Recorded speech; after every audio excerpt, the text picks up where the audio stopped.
Unang bahagi si Chico. Ginawa nila Fiona, Chanel, Audrey, Chion, Yowen.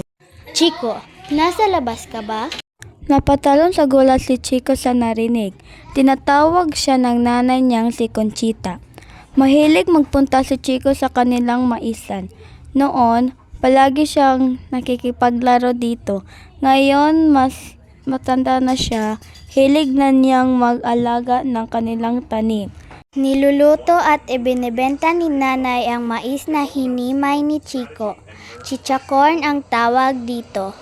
Bago pumasok sa bahay, napansin ng mag-ina ang uod sa tanim. Anong sabi ni Manong Balong tungkol dyan?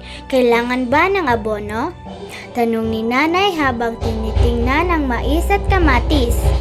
May sariling maisan si Manong Balong. Siya ang takbuhan ng barangay tuwing may problema sa mga maisan dito. Hindi raw pwede sa isang lupain nakatanim itong mais at kamatis. May kailangan tanggalin, malungkot na sagot ni Chico. Pagpasok ng bahay, napangiti si Chico sa amoy ng sinangag at longganisa. Kahit di sabihan ni nanay, kabisado na ni Chico ang gagawin. Hiniwa niya ang telang nagsilbing kubli sa kwarto ni Hasmin. Uy, gising! Inunat ni Hasmin ang mga braso. Di niya sinasadyang tumama ito sa magaspang na semento. Aray, ano ba yan? Maliit ang kwarto ni Hasmin. Kung hindi mag-iingat, palaging mababangga ang kanyang katawan. Hindi pa kasi tapos gawin ang kanilang bahay. Dahan-dahan itong nabubuo sa tulong ng padala ng kanilang tatay. Ikaw naman, pader, bakit di ka umilag? Pangaasar ni Chico, biro lang, halina at baka nahuli na naman tayo sa flag ceremony niyan. Nang matapos na sa almusal, nagpaalam ng magkakapatid. Habang naglalakad palayo, nilingon ni Chico ang nanay na kumakaway. Tinanaw din niya ang mga tanim sa bakuran. Napabuntong hininga si Chico kahit ayaw niya, may mga bagay na hindi maiwasan. Isang araw, maagang bumangon si Chico para maghimay ng mais. Mataas na ang araw pero hindi pa rin siya tinatawag ng nanay. Pagsilip ni Chico sa nanay, nakita niyang hinihangal ito. Lumapit si Chico para tumulong. Naku, sing-init ng kawali ng chichacorn ang noon ni nanay. Hindi na nagdalawang isip pa si Chico sa dapat gawin. Hasmin, tawagin mo ang mga kapitbahay, dali! Ilang beses na natisod si Hasmin sa pagtakbo pero hindi pa rin siya huminto. Pagdating sa ospital, sinuri at ginamot agad si nanay. Nang lumabas ang doktor, ipinaliwanag nito na bumuti na ang kanyang kondisyon pero mahina na ang resistensya niya dahil sa hika. Hindi na siya pwedeng mapagod. Dagdag ng doktor, dapat palagi siyang may kasama. Tumango si Chico sa mga pili ng doktor. Habang okay ang nanay at naglalakad palayo, nilingon ni Chico ang ospital. Tinanaw din niya si Hasmin na nakasunod sa kanilang likod. Napabuntong hininga si Chico kahit ayaw niya na may mga bagay na hindi maiwasan. Pagkauwi sa bahay, ipinaliwanag agad ni Chico kay Hasmin ang kanilang gagawin. Ako na ang maiwan kay nanay para mag-alaga. Ikaw muna ang mag-aral, Hasmin. Magsasalita pa sana si Hasmin pero iginiit ni Chico ang desisyon. Kinabukasan, gumising ng maaga si Chico para maghimay ng mais at tumulong sa iba pang gawain. Sa gabi, tinutulungan niya si Hasmin sa mga takdang aralin. Kung minsan nagbabasa rin si Chico ng sariling mga aralin. Ginito ang ginawa ni Chico, kinabukasan at sa mga sumusunod pang araw. Ito ang nakasanayan ng magkakapatid sa loob ng isang buwan. Isang araw dumating ang recognition day ni Hasmin, habang akay ang nanay palabas. Nilingon ni Chico ang bahay. Tinanaw din niya si Hasmin na nakasunod sa kanilang likod. Napabuntong hininga si Chico. First honor si Hasmin. Hindi niya napigilang napangiti. Pagdating sa entablado, Pinalakpakan ng mga guro at kamag-aral si Jasmine dahil ito kay Manong Chico.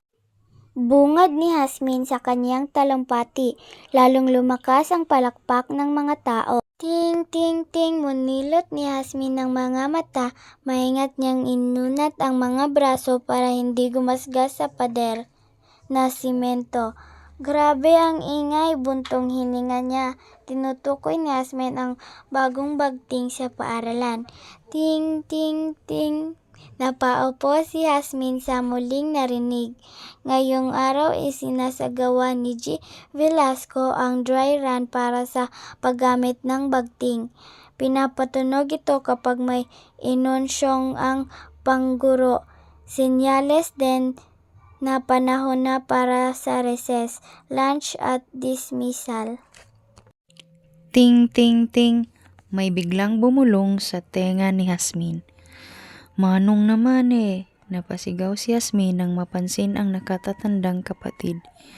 Hinawi ni Chico ang kortinang nagtatakip sa kwarto ni Jasmine. Biglang umalingasaw ang amoy na ginigisang bawang, pinipritong bagnit at iniihaw na tulong. Napapikit si Jasmine. Pesta sa kanilang bayan. Para ipagdiwang ito, naghahanda at nagluluto ang buong baryo. Ngayong araw, maraming kapitbahay ang bumisita para tumulong sa paghahanda. Tayo sa kama, dumiretso si Jasmine sa labas ng bahay. Nakita niya ang mga bulaklak at iba pang palamuti sa kalsada. Sabik na napatalon si Jasmine. Pumitas siya ng gumamela at naglakad na kunwari pumaparada. Paborito niya ang parada ng Santa Cruzan. Taon-taon ito ang kaniyang inaabangan. Ading! Muling nanggulat si Chico. Napatigil at namula si Jasmine.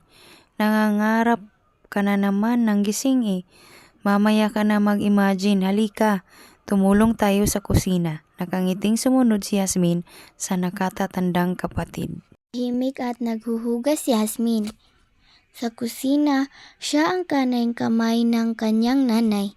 Maya-maya, napansin ni Jasmine na wala ng tubig sa gripo.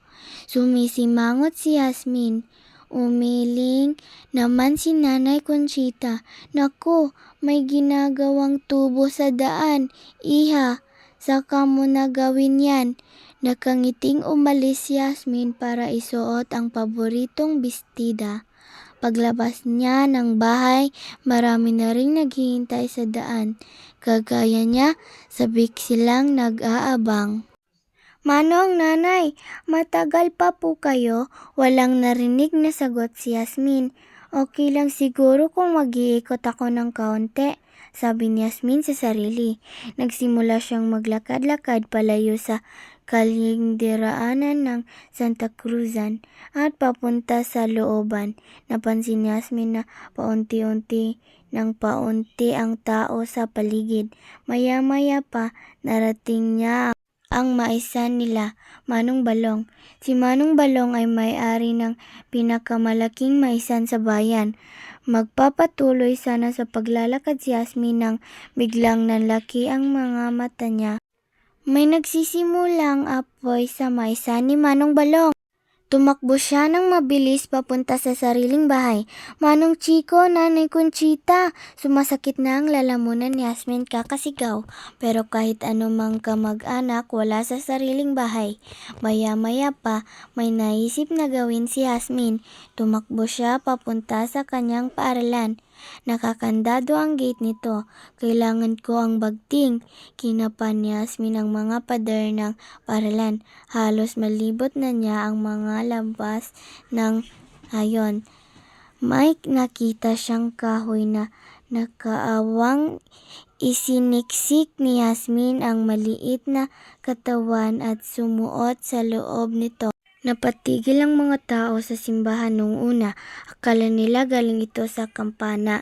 Nang magsilabasan sila para hanapin ang ingay, nakita nila ang mataas na usok. May mga tumawag ng bombero habang halos lahat ng naglabas ng balde, tabo.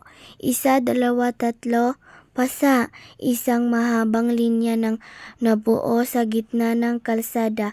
Pero sa halip na parada ng Santa Cruzan, ang lahat ay nag-abot ng baldeng may tubig. Nang makalabas sa paaralan, nanlaki ang mga mata ni Jasmine sa nakita. Ito na ang pinakamagandang paradang nasaksihan niya.